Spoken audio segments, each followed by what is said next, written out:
Now welcome to the stage, Systems Integration Hardware Engineer at Taara Connect, Sanam Mozaffari.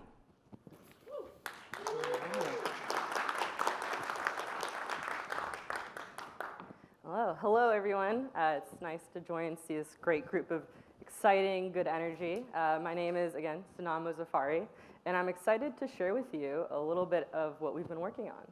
So I'm going to be explaining how we're going to be going farther and connecting faster. Welcome to the light generation. I want to introduce you to Taara. So Taara was born at X, the moonshot factory. This is Alphabet's innovation wing. So for those of you who are not familiar, this is a team of inventors, entrepreneurs, who build and launch technologies that will impact millions, if not billions of people.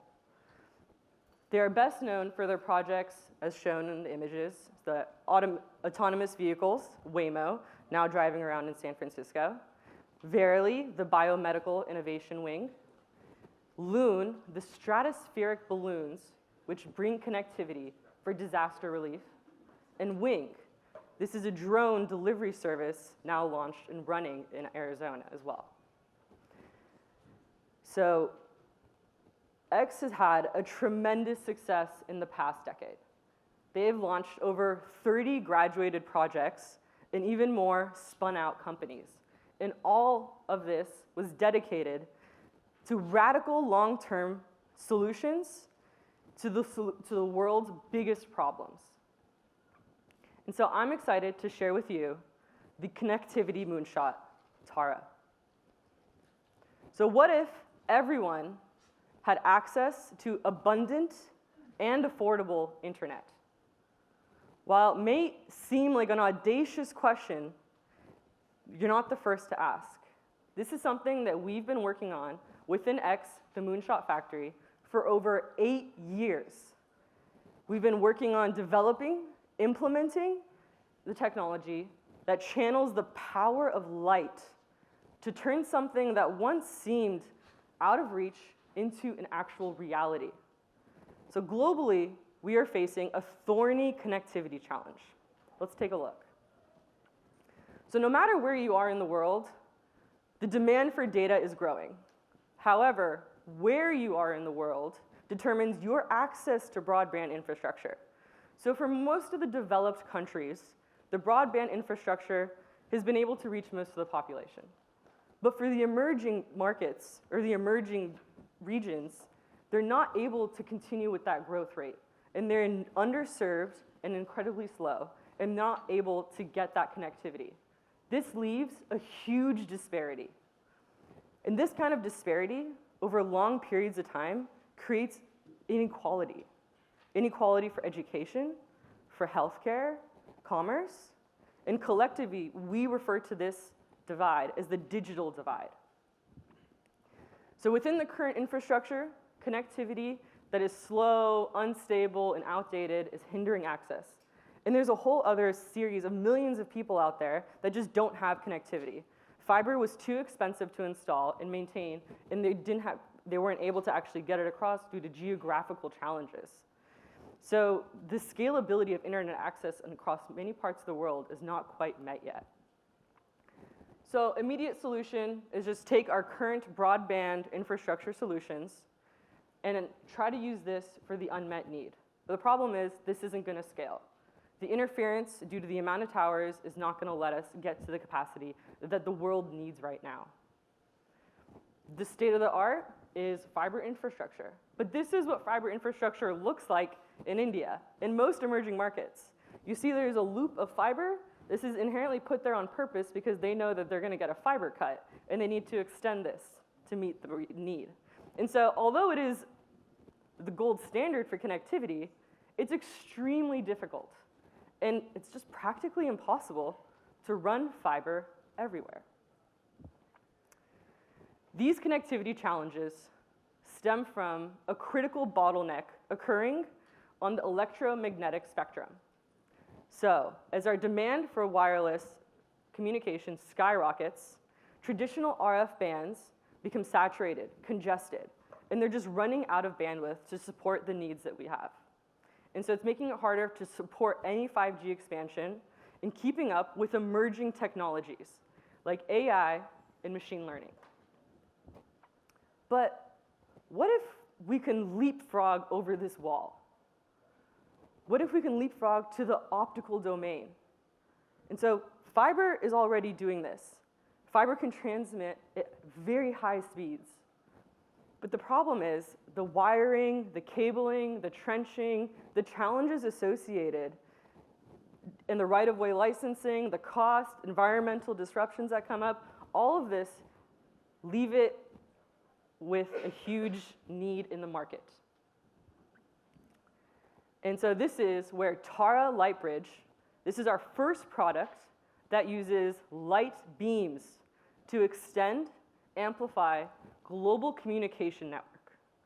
It's resilient, it's scalable, and it's addressing the real world needs today. And the first step towards the next generation of wireless optical communication.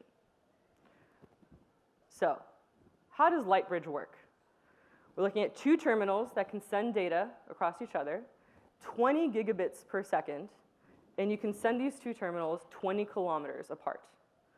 And all of it will take only the power, 40 watts of an incandescent light bulb. What this means is that you can take one fiber input from a subsea cable and you can extend it for hundreds of miles, just relaying it with multiple nodes. And this brings up countries without trenching fiber and the infrastructure that you need and the cost associated for those who don't have that. So we'd like to welcome you to the light generation.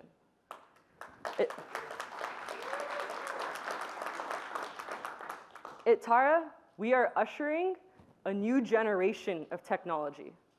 Welcome to the light generation. This is where we're looking at optics and photonics, and we're trying to bring these forward for the communication domain. So, a little bit of how that actually works. Here you can see 2 terminals communicating. Initially, we have prioritized ease of deployment.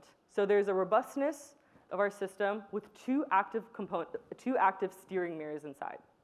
We've designed the terminal to be very lightweight so that a single person can take this up onto a tower and install it very easily on their own.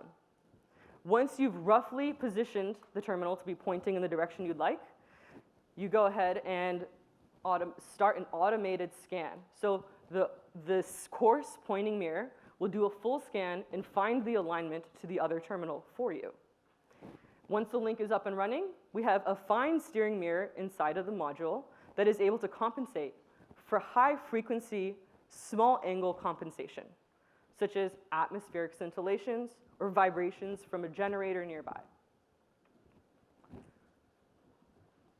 Inherently, part of the limitation or part of the system that we have is you need to have line of sight. So the question often comes up, what happens if you drop this line of sight? And this is an area that we've been working on continuously, and we know we're aware of it, and we're tackling it head on. And so this is a great demonstration shown from one of our engineers where we have 2 terminals that are facing each other. He's putting his hand in the path, and he is blocking the beam. So there is a block in our line of sight. And you can see by this video that it starts glitching, video quality goes down. You can tell something's not right here. Now, if we go ahead and only using software, add error correction, you're able to see that he's blocking the beam, and it's completely seamless. You can't even tell that the beam was blocked. So this is the huge advantage of implementing software solutions to bring up our functionality, whether it's for line of sight, whether it's for tracking vibrations. There's a lot of room for growth, and we're really excited about pushing it even further. So here's a video showcasing our factory floor. So to give you an idea, we've been working on this project for over 8 years. We have a full production line, and we are now at our 4th production run. We have built up over hundreds of terminals. Hundreds.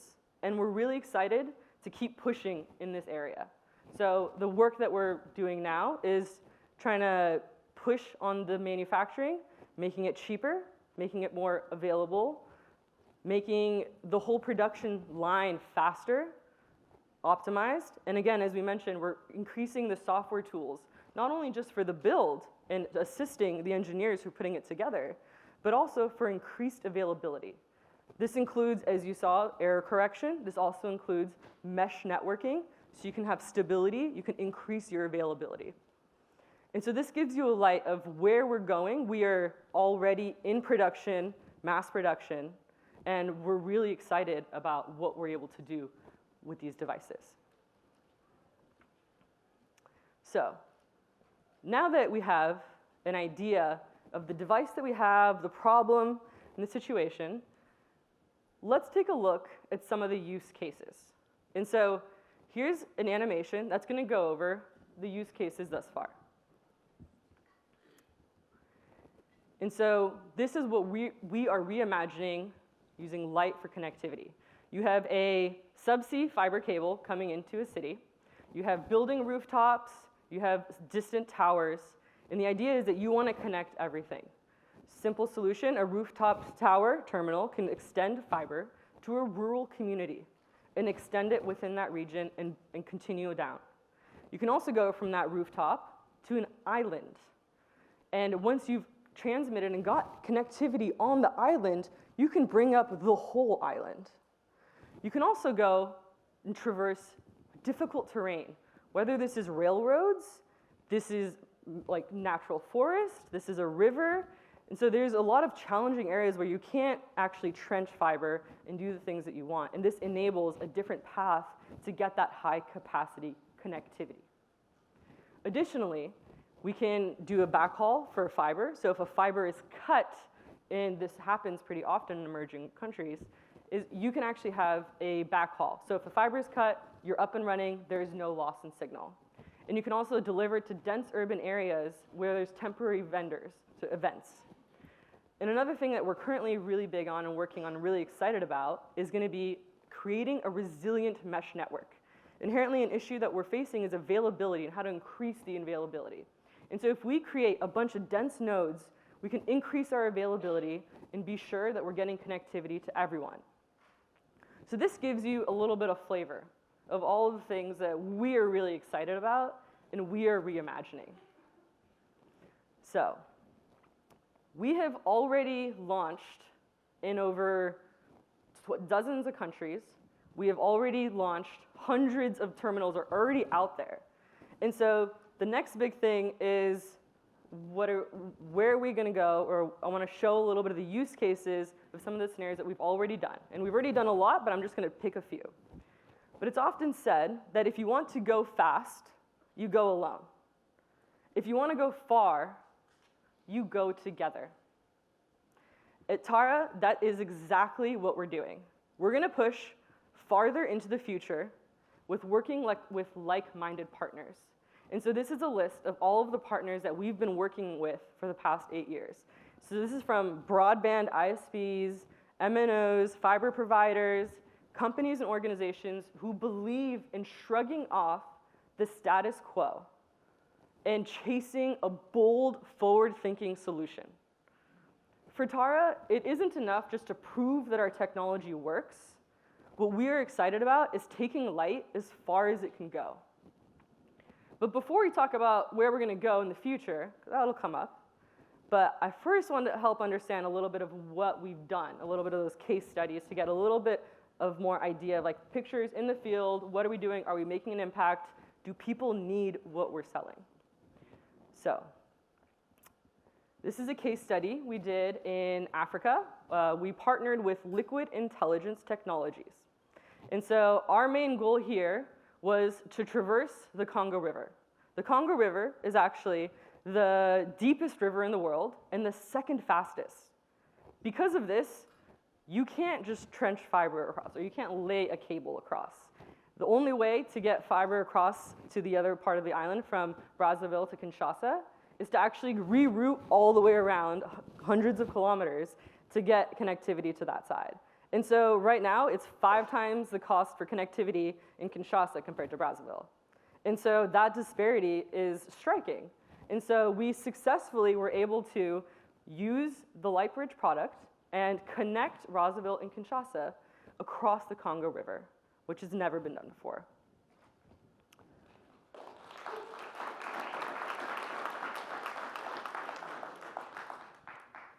So we also teamed up with AP Fiber in India. And the main case here was to connect remote villages, rural communities, with fast and affordable internet.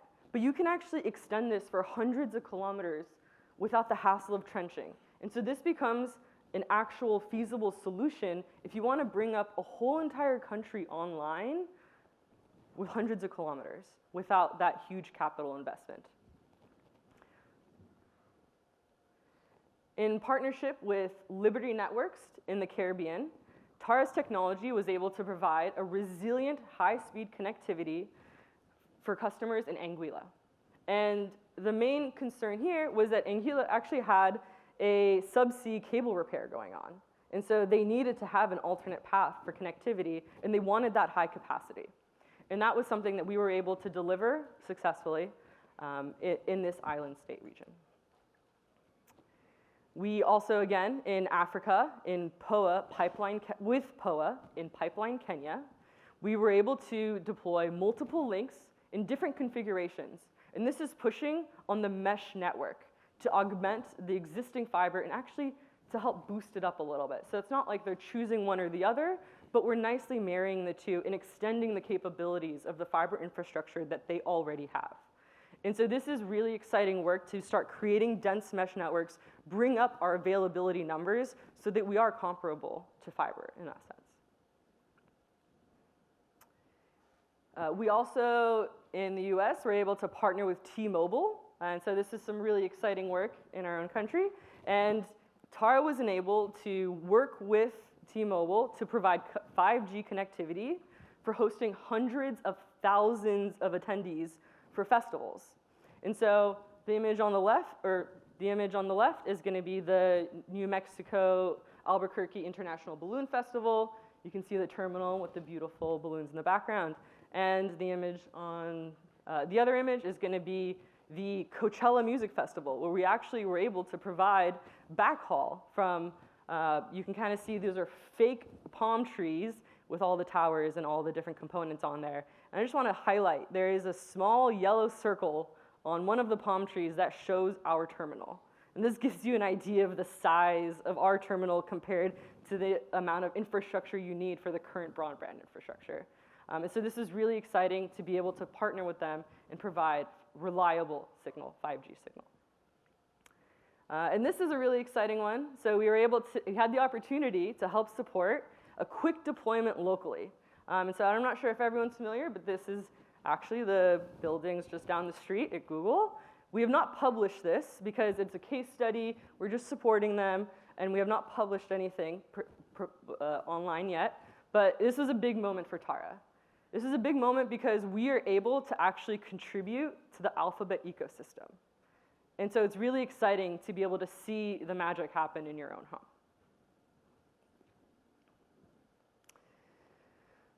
So all of this should give you a sense of what we've already done. We have a product, we have gone to production with our product, and we've actually tested it, and we have tons of case studies, tons of partners, and we're getting really good traction. And we're really excited about all the work that we've done so far. But now let's take a look at what you're really here for. So what's next? And is a kind of a bigger picture when we think about technology as a larger arc. We go from vacuum tubes to microprocessors to mechanical spindle hard drives to a micro SD card. This transformation, the arc of innovation, going from creating technology that's smaller, that's faster, that's more powerful. This is the arc that Taara is following. So we are taking the Lightbridge terminal and we are going to turn it into a revolutionary form factor that has a wide range of applications across any industry that uses active optical components. And our world-class team of engineers, our photonics engineers, has created a wireless optical communication on a chip. We are currently working towards our next generation product with an optical phased array photonic integrated chip. It is the core technology that enables solid state steering. This is motion beam control when nothing is moving physically. This is all done in a photonic chip. And so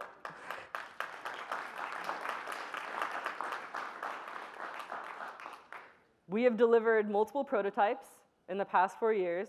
My main line of work when I started 5 years ago at X was bringing this up, and now I'm really excited that we're about to launch this in the next few years. So we're really excited. It's coming out. We're going to bring out a few devices, but this is really a new era of technology, and it has the potential to lower costs and make this available for all of our partners. But Taara's chip technology not only represents a photonic breakthrough, but it delivers exceptional applications that go beyond internet connectivity. And so again, this is anything in the optical domain. So we can push towards satellite space, we can do healthcare, data centers, self-driving vehicles, and consumer electronics. I'm very honored to be able to share this work with you, and I just want to thank you for your attention.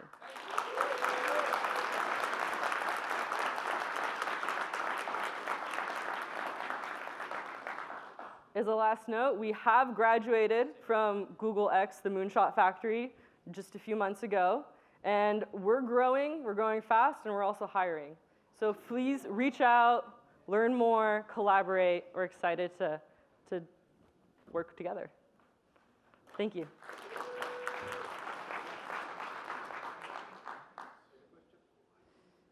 Hello? Any question? ¿Alguna pregunta? Una pregunta? Okay.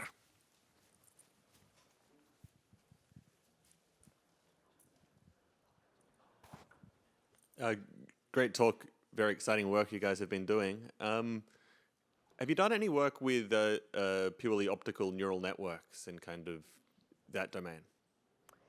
Not with our current work at the moment, but I would, as a larger picture, Google X was working on many photonics projects.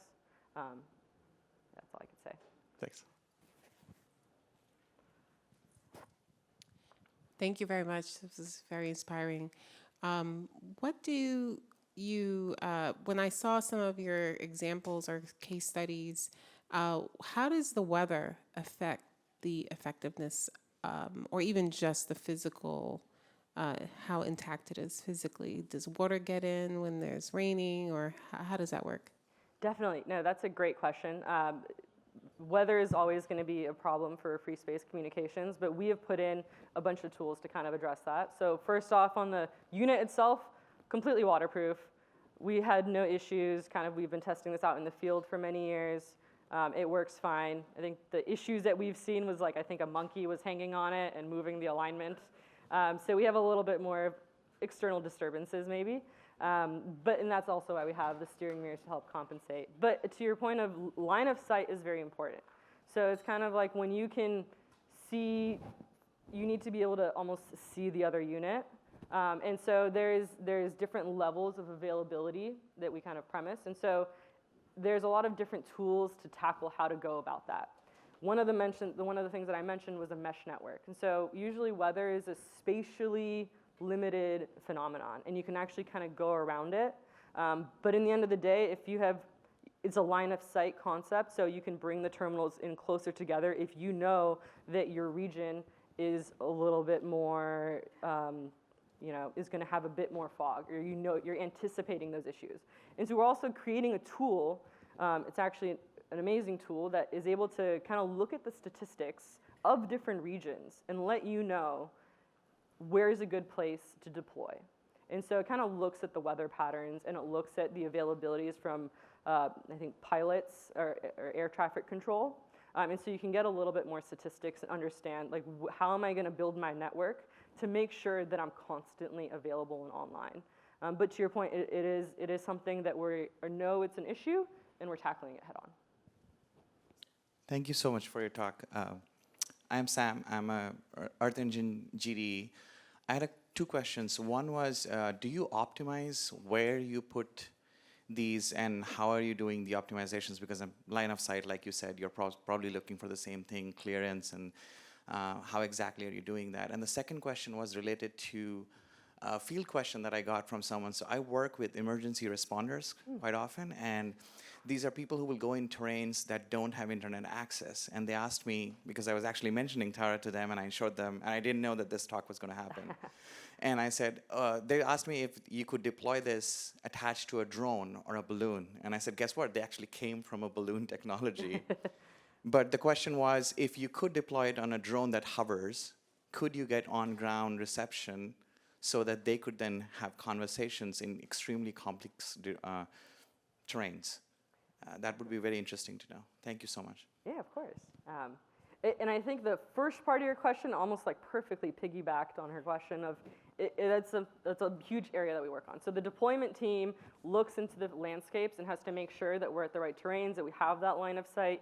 So we do have a deployment team that looks and goes through that. And we do use a lot of Google tools to actually show us, like, what is the actual GPS locations, what is the height, is this actually a good feasible area? And then also in terms of the weather, that's a big thing that we've created tools to support exactly those questions, because we don't want to say we have 99% availability and it doesn't work. So we want to make sure that the customers are getting what they want, and we want that success. To your second question, we actually did just that. We put so we definitely had the balloons, so it's similar technology, just kind of on a ground-based. But I think just recently we did a collaboration where we actually worked and put them on drones. And so they would be kind of moving around, and it was a really fun, kind of exciting thing for us to do. We didn't really think about it, but I think people are coming to us and showing us these scenarios. And exactly that, I think when we talk to customers, they are so surprised at how easily it is for us to just deploy them. Like, it's a very simple process because we have all the tools embedded within the device to do your steering, to do your correction. And so you're expecting that, and that kind of helps. And so creating these conversations, and we can definitely expand it even more. But to your point, that's exactly how Loon started, was a disaster relief in moments where you need that connectivity. And some of the case studies that we have too, it's actually from a point of, like, the subsea cable was cut and they needed something. And so we do see a lot of those needs come up, and we're really excited to be able to address them. Hi, my name's Glenn. My question is actually an extension of Janine's question about the weather. I know you mentioned that you deployed in India, right? So, I mean, weather is something you can get around with a mesh, but I know there's parts of India that has heavy pollution and smog. So how do you combat that? How do you get around things like that? That's pretty constant. Definitely. No, that's a great point. And that's something that it gets captured as well in the air traffic control. So their metric is visibility in a sense. And so we're able to kind of put this into some of our models, which is really good to have that incorporated.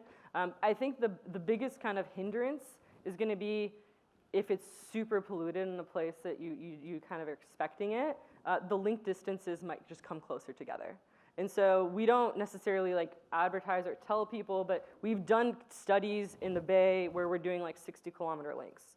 And so the availability goes down proportionally depending on the distance and the range and the weather. But those are some of the studies where, okay, so it will always work. We might need to bring them in a little bit closer, like 15 kilometers compared to 20. And so we would have to consider that, but it's something we can address.